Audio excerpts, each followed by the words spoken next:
Oke guys, jadi sengaja tadi vlognya gue buka sama suara pure sound dari Kawasaki ZX-10R pakai knalpot SC Project, dan suaranya emang iya sebacot itu. Oke, kali ini gue bakal nge-review Kawasaki ZX-10R yang ada di depan gue. Speknya udah gokil, goib. Dan kalau yang gue baca dari list modif yang dikasih sama Kang Arya, oh ya, by the way motor ini available di @tokomoge Indonesia. Kalau kalian mau lihat motornya, tinggal ini Instagramnya di bawah. Terus kalau gue lihat dari spek modif yang ada di motor ini, ya speknya udah bisa kayak beli motor satu lagi kali ya, motor Moge. Ya udah, emang motornya head on parah. Kita bakal bahas ntar satu persatu, cuman sebelumnya gue bakal bahas spesifikasi Kawasaki ZX-10R tahun 2018 ini. Ini kayak 2018, tapi gue nggak bakal bahas terlalu detail karena gue rasa kalian juga udah banyak yang nonton video-video tentang review motor ini juga. Gue bakal bahas spesifikasi singkatnya aja, tapi gue bakal kasih tahu ke kalian gimana rasanya motor yang head on parah begini kalau gue pakai riding. Kalau bahas mengenai spesifikasi mungkin gue nggak bakal jelasin secara detail karena ya udah pasti banyak banget yang bahas tentang motor ini. Dan sekarang juga kan udah ada yang seri barunya yang pasti kalian mungkin kalau kepo, nanti siapa tahu gue pengen bikin video compare-nya, kalian boleh komen di bawah. Kalau ada kesempatan mungkin gue bisa pinjam motor sama Om Tobun ya. Jadi gue bisa compare. Motor ini sebenarnya adalah motor yang udah canggih, powerful. Gue tuh udah 3 kali nyobain motor 1000 cc. Jadi ZX-10R yang anniversary tahun 2015, terus CBR 1000 SP tahun 2015 juga, sama motor ini. Tiga-tiganya beda, dan bisa dibilang kalau karakternya sebenarnya sih yang 2015 sama yang sekarang ini nggak jauh beda banget. Karakternya tetap liar, tidak se-handly, tidak senurut CBR 1000 menurut gue ya. Jadi motor ini tuh powernya liar, cuman elektroniknya ini lebih bagus dibandingin sama yang tahun 2015. Itu opini gue. ABS sudah pasti, traction control, riding mode, dan lain-lain. Oke, motor udah kenceng, liar, powerful kayak begini, terus dimodif yang nggak santai ya, seperti yang gue kasih di thumbnail. Emang modifnya itu 200 juta lebih, bahkan kalau misalkan gue nanya Kang Arya, angkanya sekitar 260 juta. Jadi ya motornya udah pasti harusnya secara look udah pasti gokil, dan secara function, nah ini yang gue tertarik. Pada saat gue bawa motor ini memang ternyata enak banget guys. Nanti gue bakal kasih tahu apa yang bikin motor ini tuh kayak handlingnya tuh bener-bener enak banget. Udah motor enak jadi enak banget, tapi powernya liar kayak gimana tuh. Ini sebelum gue ngajak kalian buat ngerasain dan ngelihat gue pada saat gue bawa motor ini, gue bakal jelasin dulu satu persatu list modifnya yang ada di motor gokil ini. Mudah-mudahan nggak ada yang kelewat karena emang list modifnya itu kayak satu halaman kamus gitu, banyak banget gitu. Ya udah, langsung aja kita mulai dari yang pertama. Oke, ini kita mulai dari yang pertama. Ini motor menggunakan knalpot SC Project, full system titanium. Kalau kalian ngelihat, coba deketin dikit Ben, weldingannya gila men. Ini tuh setahu gue pernah ngeliat di YouTube-nya SC Project. Ini tuh weldingannya adalah handmade guys, jadi bukan pakai mesin. Oke, selanjutnya motor ini pakai velg seharga, setahu gue ya, buat motor 1000 cc itu harganya sekitar 70-80 juta. Bahkan ada yang di atas 80 juta kalau buat Ducati gue lihat. Jadi I'm not sure how much the price. Cuman yang intinya ini motor ini adalah menggunakan velg BST Rapid Tech. Dan ini velg yang sangat ringan. Motif karbonnya gokil banget, kalian bisa lihat. Dan gue kayak tiba-tiba suka sama velg karbon. Padahal dulu gue nggak suka sama velg karbon, cuma jadi suka gitu sama velg ini. Ya, keren sih emang. Oke, kalau untuk suspensi depan di sini pakai Ohlin FGRT 2. Jadi kalau yang bedanya sama yang 3, dia kalau yang 3 ada tabungnya. Dan kalau gue lihat-lihat ini harganya sekitar 40-50 juta. Jadi ini suspensi mahal dan keren ya.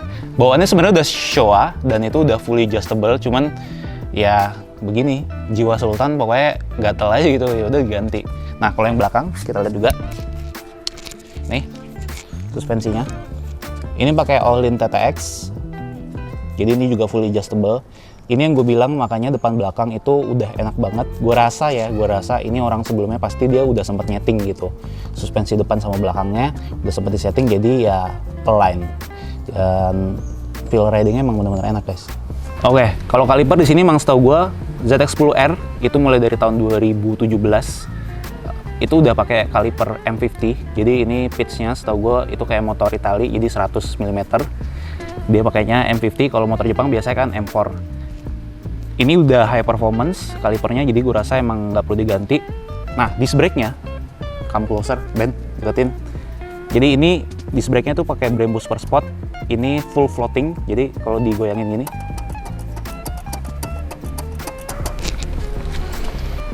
Oke, kalau buat master rem di sini pakai Brembo RC19 Corsa Corta. Ini udah kayak wajib lah buat moge-moge yang pakai dual kaliper.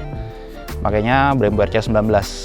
Nah, ini yang bikin kelihatan keren banget pada saat kita naikin motornya, karena emang bagian cockpit itu yang kita lihat ya pada saat kita berkendara.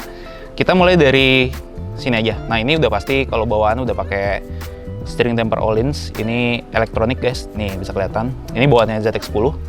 Terus di sini pakai cover karbon. Ini dari Tech Carbon setahu gua. Terus cartridge-nya ini bisa kelihatan dari sini, keren ya. Suspensi FJRT Öhlins 2-nya. Jadi ini kita mau adjust kompresi, rebound, preload semuanya dari sini. Ya. Di bagian speedometer ini yang keren. Jadi kalau kita tahu ZX10 yang lama ya, maksudnya sebelum yang 2021 itu masih ada bagian analognya, jadi belum semuanya fully digital dan digitalnya pun belum berwarna.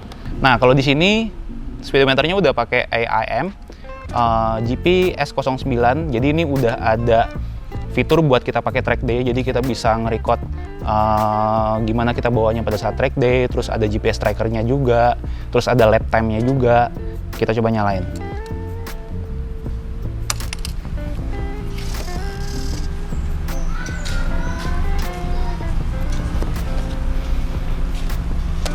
Agak lama, cuman kalau mau nyalain emang harus nungguin sampai standby seperti ini guys. Oke, kalau ngomongin karbon, motor ini kayak nggak santai gitu, karbonnya emang banyak banget. Kita mulai dari bagian, tadi udah kasih lihat ya, bagian segitiga ya. Kita mulai dari sini deh, bagian frame. Oke, bawa Ben. Ini pakai carbon to race, jadi setahu gue yang carbon to race itu yang bagian frame ini doang. Habis itu bagian sini, subframe-nya pakai Tech Carbon. Terus abis itu bagian armnya pakai Tech Carbon juga. Terus cover rantainya juga pakai Tech Carbon. Terus coba ke depan Ben, depan. Ini gua nggak tahu bagian apa namanya ya. Jadi kayak bagian udara masuknya ini juga udah pakai Tech Carbon. Terus spakbor depan pakai Tech Carbon. Nah, kalau yang bagian bawah, jadi ini buat ngasih udara ke disc brake itu pakai dari Pramac. Ini barang susah guys, dan harganya juga lumayan sih setahu gua. Ini barang susah. Dulu Mas Erga sempat pakai di motor ZX6R-nya, sayang banget tahun gitu sebelum dia jual gua ambil. Oke, ini bagian bawah fairingnya juga ini pakai Tech Carbon. Terus ini undercoil juga pakai Tech Carbon. Jadi gue emang suka banget sama brand-brand karbon yang emang udah bagus ya, karena kita bisa lihat cuttingnya rapi banget. Coba dideketin Ben, cuttingnya rapi banget, terus nggak ada karbon yang kusut gitu, rapi banget. Oke, ini kalau buat master couplingnya pakai gel speed, ini ukurannya 3028. Gue nggak tahu kenapa 3028 ini rasanya udah sama kayak Aqua 1 24 mm gue, jadi ini ringan banget. Lanjut bawah Ben, rem slidernya udah pakai RNG. Terus cover mesinnya pakai GB Racing. Terus abis itu pelang radiatornya pakai Samco Horse warna hijau. Ini footstepnya pakai Like-Tech. Pengen sih gue pasangin di Zarko. Keren. Ini rantainya pakai apa ya? Pakai K-Change, warnanya black silver. Oke, ini wingletnya pakai Puig dari Puig, warnanya hitam, keren. Gue pengen pasang juga di Zarko rencananya. Ini chain adjusternya pakai Like-Tech warna gold. Parah. Buat disc brake belakang ini yang spesial, ini pakai ULD Lightweight. Jadi ini adalah disc brake yang ringan karena kita bisa lihat motifnya. Ini barang susah juga, keren sih. Nah, ini lampu seinnya itu nggak cuman ada di spion, tapi ada di sebelah sini juga. Ini mereknya NRC Sein. Kita kasih lihat sedikit kalau nyala. Gokil. Red. Coba Ben, agak jauh sedikit kalau kelihatan dari depan. Oke, ternyata yang di bagian sini, di bagian spionnya memang lampu seinnya nggak dinyalain guys. Mungkin feeling gue, ya mungkin kalau kepikiran pengen nyentul tinggal dibuka, nggak ada kabel-kabel, lampu seinnya juga nggak ribet gitu. Sip.